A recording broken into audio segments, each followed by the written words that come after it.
नारायण नारायण श्रीमन नारायण नारायण आनंद आनंद आनंद आनंद आनंद आनंद आनंद। जब आप पूछी गई ईश्वर जो है अपने आप को छिपाते क्यों हैं और माया का पर्दा क्यों डालते हैं, और इसी प्रकार से महात्मा लोग भी अपने पर पर्दा क्यों डालते हैं। भगवान ने गीता में कहा है, गीता की 7वें अध्याय के 25वें श्लोक में, नानु प्रकाश सर्वस्व योग माया समावृत मूढ़ प्रकाश सर्वस्व योग माया समावृत मूढ़ भी जानाती लोको मामद मध्यम। इसको अर्थ जो है, मैं सबको नहीं दिखता हूँ क्योंकि योग माया से आवृत रहता हूँ। इस कारण से मूढ़ों का समय मुझको नहीं जानता है। मैं जो अज और अविनाशी हूँ, ऐसे मेरे स्वरूप को मूढ़ों का समूह वस्तु नहीं जानता है। बात यह है कि मूढ़ लोग जो है तो मेरे स्वरूप को और मेरे प्रभाव को जानते नहीं। इस कारण से मैं उनसे छिपकर रहता हूँ, यानी उसके आगे पर्दा डाल देता हूँ। पात्र भी है इसलिए। क्यों नहीं पात्र है? भगवान कहते हैं कि वे मेरा तिरस्कार करते रहते हैं मुझको नहीं जानने के कारण से। मुझको भी नहीं जानते, मेरे प्रभाव को भी नहीं जानते। गीता की 9वें अध्याय के 11 के श्लोक में कहा है, अजानति मां मूढ़ा मानुषे तनुमाश्रितम् परम भावना जानन्तो मम भूत महेश्वरम। अजानति मां मूढ़ा, मूढ़ लोग जो है मेरी अवज्ञा करते हैं, यानी मेरा तिरस्कार करते हैं। मानुष्य तनुमाश्रित, मनुष्य शरीरधारी, मनुष्य शरीर को आश्रय करने वाला ऐसा जो मैं हूँ, तो मूढ़ों का समूह मेरा तिरस्कार करते हैं, यानी मुझको साधारण मनुष्य मान करके मेरे साथ में व्यवहार करते हैं। क्यों करते हैं? कि परम भाव में जान तो मम भूत महेश्वर, मैं भूतों का जो महान ईश्वर हूँ, ऐसे मेरे प्रभाव को नहीं जानते हुए, यानी मेरे प्रभाव को नहीं जानने के कारण से थी ऐसा करते हैं। अब ये समझना चाहिए कि वे कैसे मूढ़ हैं। तो उसके लिए आगे के श्लोक में बताया, गीता की 9वें अध्याय के 12 के श्लोक में, मोगाशा मोघ कर्माण मोघ ज्ञान विचेष राक्षिण आश्रिन च प्रकृति में निश्चिता। मोगाशा मोघ कर्माण मोघ ज्ञान विचेष, उनकी जो आशा है वो व्यर्थ है। मरण पर्यंत की आशा नाना प्रकार की करते रहते हैं, फालतू, व्यर्थ माना फालतू। संस्कृत में उसी को मोह कहते हैं, अपना फालतू कहते हैं, ये उसको व्यर्थ कहते हैं। मोह आशा, मोह कर्म, उनका कर्म जो है वो भी व्यर्थ है, फालतू कर्म करते रहते हैं। उनका जो ज्ञान यानी समझ शक्ति, वो ये सो व्यर्थ है, जिसका विस्तार ऐसे उन्हें आसुरी प्रकृति वालों के विषय में उनकी जो आशा व्यर्थ है, उनका जो कर्म व्यर्थ है, उनकी जो समझ व्यर्थ है, ये देखना हो तो गीता की 16वीं अध्याय के 4थे श्लोक से लेकर के 21 श्लोक तक देख सकते हो। वे कैसे पुरुष हैं, राक्षसी, आसुरी और मोहनी प्रकृति का आश्रय करने वाले। राक्षसी प्रकृति उसको कहते हैं क्रोध से, द्वेष से दूसरों का अनिष्ट करने वाले, अपने शरीर को, रुपयों को भी खर्च करके दूसरे का अनिष्ट करने के लिए तुले रहते हैं, ऐसी प्रकृति वाले वे राक्षसी प्रकृति वाले। आसुरी प्रकृति वाले वे हैं कि अपने स्वार्थ के वशीभूत होकर के, लोभ के वशीभूत होकर के और अपने थोड़े लाभ के लिए चाहे दूसरे का कितना ही नुकसान हो, वे आसुरी प्रकृति वाले। और मोहिनी प्रकृति वाले जो अज्ञान से मोहित हुए, अपने या दूसरे के लाभ हानि की तरफ ख्याल नहीं करते, अज्ञान से, मूर्खता से दूसरों का अनिष्ट करते रहते हैं, ये मोहिनी प्रकृति वाले। ये तीनों ही तामसी है और तीनों ही नीचे दर्जे के। ये सब पुरुष भगवान के प्रभाव को भी नहीं जानते हैं कि भगवान का कैसा एक उच्च कोटि का प्रभाव है, और भगवान के स्वरूप को नहीं जानते। इस कारण से ये भगवान का तिरस्कार करते हैं और भगवान इसलिए इन सबसे अपने को छिपाते हैं। और वास्तव के बीच के ना तो योग माया जो है, माया जो है सो भगवान को क्या छिपा सकती है? जैसे सूर्य को बादल नहीं छिपा सकते, ऐसे परमात्मा को माया नहीं छिपा सकती। जैसे सूर्य के विषय में लोग कहते हैं कि ऐसे बादलों की घोर घटा है, सूर्य आच्छादित हो गया, किंतु सूक्ष्मता से विचार किया जाए तो सूर्य आच्छादित नहीं हुआ, हम लोग ही आच्छादित हो गए। यदि जो बादल है सूर्य से प्रकट होते, और ये कहा जाता है कि बादलों करके सूर्य आच्छादित हो गया, किंतु विचार करने से, सूक्ष्म विचार करने से ये बात गलत है। हम लोग ही सूर्य, हम लोग ही बादलों से आच्छादित होने के कारण सूर्य को नहीं देख पाते। यहाँ बादलों की घोर घटा है, सूर्य यहाँ नहीं दिखता, किंतु कलकत्ता, बंबई आदि दूसरे दूर के नगरों से पूछो तो पूछने से मालूम होगा कि सैकड़ों हजारों जगह सूर्य तो दिख रहा है। एक थोड़ी सी दूर के बीच के जहाँ हम लोग कुछ बात करते हैं, वहीं बादलों की घटा छाई हुई है। तो इससे यह सिद्ध हुआ एक थोड़ी से माने 10-20 कोष के वहां बादल छाए हुए हैं, इतनी दूर में सूर्य नहीं दिखता, और तो हजारों कोषों से दिख ही रहा है।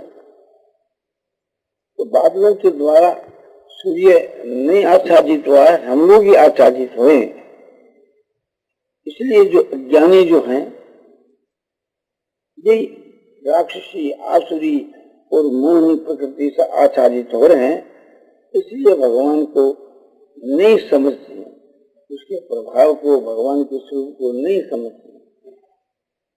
किंतु ये कहा जाता है कि सूर्य बादलों से छाया गया, तो भगवान का स्वरूप कैसा है जिसको ये लोग नहीं जानते, उसका प्रभाव कैसा है। भगवान का स्वरूप गीता के 4थे अध्याय के 6ठे श्लोक में बताया है, अजोपि समव्यात्मा भूतानां विश्वोऽपि सन् प्रकृति स्वामधिष्ठा संभवानात्म माया। इसका अर्थ यह है, भगवान कहते हैं अर्जुन को, अजोपि समव्यात्मा भूतानां विश्वोऽपि सन्, मैं अज हुआ, जनता सा दिखता हूँ, अविनाशी हुआ विनाश होता सा दिखता हूँ, भूतों का ईश्वर हुआ भी मनुष्य सा दिखता हूँ। मैं अपनी प्रकृति को अपने अधीन करके बस में करके मेरी योग माया से अपने स्वयं आप ही प्रकट होता हूँ। कब प्रकट होते हैं कि यदा यदा ही धर्म से ग्लानि भवति भारत अभ्युत्थान धर्म से तदात्मानं सृजाम्यहम्। जब जब धर्म की हानि होती है और जब जब पाप की वृद्धि होती है तब तब मैं अपनी आत्मा को रखता हूँ, यानी अवतार लेता हूँ। क्यों कि परित्राणाय साधूनां विनाशाय च दुष्कृतां धर्म संस्थापनार्थाय संभवामि युगे युगे। जो धर्म के प्रचारक हैं, ऐसे जो साधु पुरुष, उनका उद्धार करने के लिए, जो दुष्ट पुरुष संसार में अधर्म का प्रचार करते हैं, पाप का प्रचार करते हैं, उनके विनाश के लिए, धर्म की स्थापना करने के लिए मैं प्रत्येक युग में अवतार लेता हूँ। ये जो मेरा जन्म है अलौकिक है, दिव्य है, मेरा जो स्वरूप है वो अलौकिक है और दिव्य है, तो मेरा प्रभाव है वो भी अद्भुत और अलौकिक है। ऐसे मेरे परम भाव को नहीं जानने वाले लोगों का जो समूह है वो मेरा तिरस्कार करते हैं, क्योंकि उनकी जो समझ है वो व्यर्थ है, उनकी क्रिया सब व्यर्थ है और उनकी आशा कामना सब व्यर्थ है। उनकी प्रकृति जो है बहुत नीची श्रेणी की राक्षसी प्रकृति, आसुरी प्रकृति, मोहिनी प्रकृति, एक प्रकार से तामसी प्रकृति होने के कारण से मैं उन सबसे छिप करके रहता हूँ। और महात्मा लोग जो है वे भी ऐसे पुरुषों से छिप करके रहते हैं। यदि वे ऐसा प्रचार करें कि मैं महात्मा हूँ तो वे कुछ खिल्ली उड़ाते हैं और उसके कारण उनका पतन हो जाता है। तो महात्मा लोग भी दूसरों के लिए ही संसार के बीच में चेष्टा करते हैं, दूसरों के विनाश के लिए नहीं। उनके हित के लिए महात्मा लोग उनसे छिपते हैं, अपने कोई स्वार्थ के लिए नहीं। अपना स्वार्थ तो ईश्वर में और महापुरुषों में कोई है ही नहीं। न तो उनका कोई कर्तव्य है और न तो उनका स्वार्थ है। उनकी तो सारी क्रिया संसार के कल्याण के लिए होती है। जैसे भगवान ने गीता की 3रे अध्याय के 22 के श्लोक में बताया है, नमे पार्थस्ति कर्तव्यं त्रिषु लोकेषु किंचन नाम तवावतव्यं वर्तेव च कर्मणि। हे पार्थ, तीनों लोगों के बीच में मेरे लिए कोई कर्तव्य नहीं है और कोई ऐसी वस्तु भी नहीं है कि मुझको अप्राप्त हो, उसकी प्राप्ति करनी हुए। ऐसे होने पर भी मैं कर्मों में बढ़ता हूँ, मैं न्याययुक्त कर्म करता हूँ। यदि हम न वर्तयें जातु कर्म तंत्रित नम्रतमान वर्तन्ते मनुष्य पार्थ सर्वस्व। कदाचित मैं सावधान हुआ कर्मों को न करूं, शास्त्र भी कर्मों का आचरण न करूं, तो सारे जो मनुष्य है मेरे बर्ताव के अनुसार बरतने लग जाऊं। मैं यदि कर्मों का त्याग कर लूं तो लोग कर्मों का त्याग कर दे। मैं यदि विपरीत कर्म करने लगूं तो लोग भी मेरा उदाहरण देकर विपरीत कर्म करने लगे। तो फिर संसार के मैं इस संसार का नष्ट भ्रष्ट करने वाला और संसार में वर्ण संकर के करने वाला कहलाऊं। इसलिए भगवान कहते हैं कि मैं सावधान हूँ। सब कोई एक प्रकार से मेरा अनुकरण करते हैं। ऐसी अवस्था के बीच में मैं शास्त्र विहित कर्मों की अवहेलना कैसे कर सकता हूँ और कर्मों का स्वरूप से त्याग भी कैसे कर सकता हूँ और विपरीत कर्म मेरे से हो ही कैसे सकते हैं। महात्मा जो पुरुष है उनके मां भी स्वार्थ का सर्वथा त्याग है। उनका भी लोग अनुकरण करते हैं। इसी तीसरे अध्याय के 21 के श्लोक में बताया है, यदि यदाचरति श्रेष्ठ तत्तदेवेति रोजने सयत प्रमाण पुरुते लोकस तदन वर्तते। महात्मा पुरुष जो जो आचरण करता है दूसरे पुरुष उसी के अनुसार आचरण करते हैं। परमात्मा पुरुष जिस बात को प्रमाणित मान लेता है सब लोग उसको प्रमाणित मान करके चलते हैं। और महात्माओं के लिए कोई कर्तव्य नहीं है। यह बात इस गीता की तीसरे अध्याय के 17 के श्लोक में बताई है। यस्तु आत्मवृत्तिरेव स्यात् दातुं त्रिपथस्य मानवः आत्मनेव च संतुष्टः तस्य कार्य न विद्यते। जो आत्मा में माने शुद्ध आत्मा में परमात्मा में जो तत्व है तन्मय है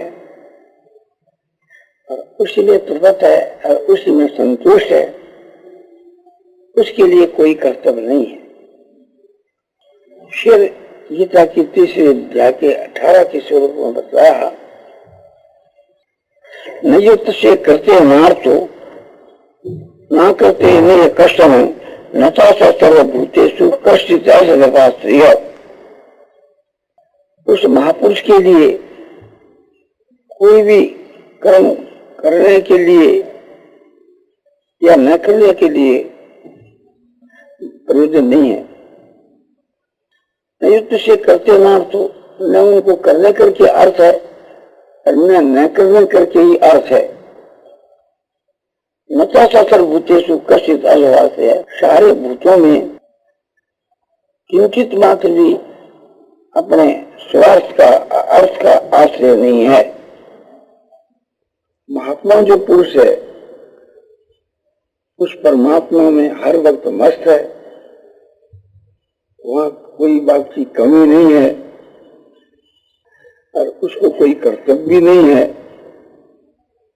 फिर भी वह कर्म में बढ़ता है। क्यों? लोक संग्रह के लिए। लोग जो चारों तरफ में बिखर रहे हैं उनको परमात्मा के स्वरूप में इकट्ठा करने के लिए, शास्त्र विपरीत जो मार्ग है उससे बचाने के लिए और शास्त्र के अनुकूल में लगाने के लिए, जिससे उनका परम हित हो, कल्याण हो। तो इन श्लोकों की हमें ये सब बात दिखलाई। नहीं तो ईश्वर को कोई कर्तव्य है और न कोई प्राप्तव्य है। इसी प्रकार से थी न कोई महात्माओं के लिए कर्तव्य है और न उनके वहां कोई कमी है, कोई उनका वास्तव कोई प्राप्तव्य है। वास्तव में उनके करने और न करने के लिए उनका अपना कोई प्रयोजन नहीं है। संसार में किसी भी प्राणी के साथ में अपना अर्थ सिद्ध नहीं करना है, फिर वे कर्म करते हैं। ईश्वर भी कर्म करते हैं, महापुरुष भी कर्म करते हैं। क्यों करते हैं? संसार के कल्याण के लिए, लोगों को उन्मार्ग से, विपरीत मार्ग से बचाने के लिए, सतमार्ग में लगाने के लिए उनकी सारी चेष्टा होती है। पाप मार्ग से बचना और सतमार्ग में लगना, ये परमात्मा की प्राप्ति का उत्तम उपाय है। तो उन सबको परमात्मा की प्राप्ति के कार्य में लगा देना है, ये उद्देश्य है। ईश्वर के विशेष प्रभाव की बात गीता की 10वें अध्याय के 39 के श्लोक में बतलाई है। यदि विभूति मस्तत्व श्री में दूर जीत नहीं हुआ तब तक देवावगच्छतम मन तेजों से संभवम। यदि विभूति मस्तत्व, जो विभूति वाली बात है, श्री वाली माने कांति वाली बात है, उर्जित माने जो बल वाली बात है, उन सबको तो मेरा जो प्रभाव है उसके एक अंश का ही प्रागट्य समझ, यानी एक अंश का ही प्रादुर्भाव समझ। यह बात भगवान ने अर्जुन से गीता की 10वीं अध्याय के 41 के श्लोक में बताया है, जो भी विभूति वाली चीज भगवान ने गीता की 10वीं अध्याय के 19 के श्लोक से लेकर के 40 के श्लोक तक बतलाई। और भी गीता के जगह जगह भगवान के स्वरूप का वर्णन आया है, प्रभाव का वर्णन आया है। जो तामसी प्रकृति वाले जो पुरुष हैं वे उसको नहीं जानते, इस कारण से भगवान उनसे छिप करके रहते हैं, वे पात्र नहीं हैं। और अपात्र के प्रति अपने आप को प्रकट करने वाले की अज्ञता ही सिद्ध होगी, मूर्खता ही सिद्ध होगी, और किसी को लाभ नहीं होगा बल्कि नुकसान ही होगा। इस बात को ख्याल में रख करके ईश्वर और महात्मा लोग जो है छिप करके रहते हैं। जो उनको जान जाते हैं वह उनसे लाभ उठा लेते हैं। जैसे अर्जुन उनको जान गए तो विशेष लाभ उठाया। श्री कृष्ण जी को गोपियां जानती थी तो विशेष लाभ उठाती थी। इसी प्रकार से थी, जिन्होंने उसको जाना वे विशेष लाभ उठाया। ऐसे महापुरुषों के विषय में समझना चाहिए। महापुरुष जो है वे ईश्वर के अनुयायी होते हैं, ईश्वर का ही अनुकरण करते हैं। सदाचार के विषय में, लोक संग्रह के विषय में, जहां तक ईश्वर भी अपने आप को नहीं जनाता और महापुरुष भी अपने आप को नहीं जनाते। और कोई स्थान के में जनाने की बात आ जाती है, वो पात्र के लिए। अर्जुन सो पात्र था, इसलिए भगवान ने जगह जगह अपने स्वरूप और प्रभाव का वर्णन किया। आखिर में भगवान ने ये बात कह दी, इदं तेन तपस्काय न भक्ताय कदाचन न च सुसेवातम न च मांग श्रूयति। ये जो गुह्यतम बात तुझको मैंने गीता में बतलाई है, इस रहस्य को जो तपहीन है,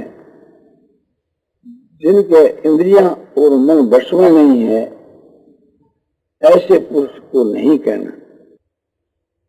उसका कोई असर नहीं होगा।